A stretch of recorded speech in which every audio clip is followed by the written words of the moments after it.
An IT employee working for HCL Tech was found unresponsive on the bathroom floor a few days back. And this is not an isolated incident. An employee in Bajaj Finance committed suicide and has left a suicide note stating that there has been pressure from his work seniors to get more and more revenues, and he's not even able to get good sleep.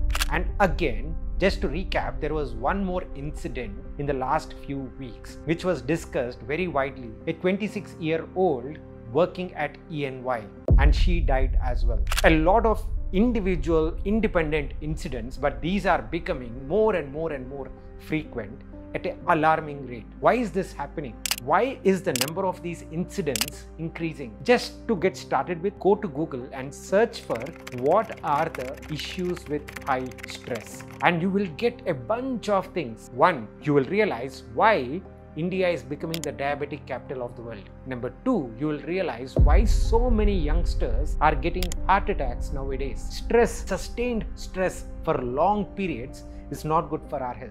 I'm by no means a medical expert, but it is not hard for anybody to imagine and to learn about this topic. A quick search on the internet will tell you a lot of things. And this is basic common sense. But why is this increasing a lot in the last few months and years? If we break down this issue, the first and the foremost important thing is how the industry itself has shaped up post-COVID. A lot of pressure with respect to profitability, lot of cost-cutting measures. When cost-cutting is happening in these companies, it does not mean that the work for the employees is also going down. Previously, 10 employees used to do certain amount of work. Now, 7 employees are asked to do the same amount of work. So the work per employee is definitely increasing. This is happening at an industry level, something which is very hard to change. The second thing, however, is happening at the people level. That is, let's say your manager, your senior vice president, vice president. When there is profit pressure and when there is revenue pressure, as we can see continuously over the last few quarters, this pressure is starting to pass on from the CEO to the senior VP to the VP to the manager, and finally even a fresher who just started yesterday is feeling this heat of why revenues are not increasing in their companies. And this goes on and on and on. And the third thing, nothing to do with your workplace itself, but the overall society as well. The overall society loves to run in a particular direction. And if you say that, hey, I don't want to run in that direction, I don't want to buy an iPhone, I don't want to buy a home, I would rather stay in a rented place, I would rather use a sub 10,000 rupee phone, your society looks at you as a loser. So there are multiple angles at play, and because of these issues, you get into this EMI drug. You will start consuming this EMI drug as if it is free money, forgetting that because you are setting up a particular life standard for yourself, now you want to maintain that. And for that, you need a job. And for maintaining that job, you have to take all this pressure. And this is all interrelated. And that is where the problem is stemming from. Some of you might not care too much about money, but you might have a great work ethic and say that, hey, I want to do a great job. And if your manager is pushing you continuously, what can you do? You will get into the loop, whether it is EMI or whether it is your work ethic or both or anything, doesn't really matter. And this loop, unfortunately, is never ending. Now, what can we do in this situation?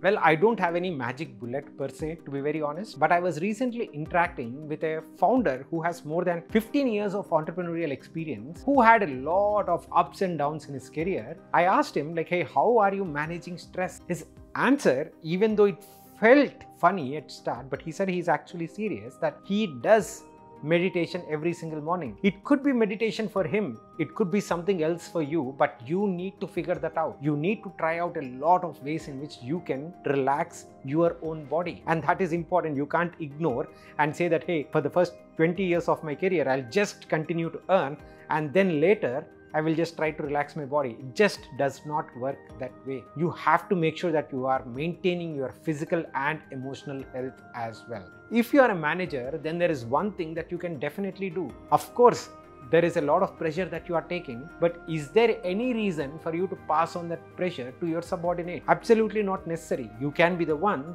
who is breaking that chain, and that chain need not go until somebody who is at the lowest level in the hierarchy who is just starting his corporate career. You can be the one stopping this chain, and probably your manager tomorrow realizes and they also stop the chain. You have to just try and not pass on the pressure to the subordinates. The third thing that you can do is definitely make sure that, hey, whether you are in the rat race versus not is up to you, but don't make the rat race itself a way of life. For example, not having time for anything, making sure that, hey, you are just always on Insta Reels or YouTube Shorts or something or the other, but not having time for anybody else or anything else. How is it possible that some people have time for everything and some don't have time for anything? So you have to consider and make sure that, hey, you give yourself that time required and also the time that others in your family might need from you. This is important as well. And the most important one of all is, if at all possible, don't get into the habit of taking that EMI drug at all. Just ensure that you are living a debt-free life, because that gives you a lot of flexibility in terms of what you can do in your career, how you can play with different experiments in your career. If at all possible, don't take unnecessarily something which says that, hey, there is a pre-approved loan of 10 lakhs, 20 lakhs. It's not a thing to celebrate, because end of the day, you still have to pay that money by going and working in some company. So don't get into this drug at all. If there is any other way, would love to hear from you as well. But just hope that these unfortunate incidents will not continue to happen. All of us have a wealthy, and not just wealthy, a healthy lifestyle as well. See you guys in the next one. Bye bye.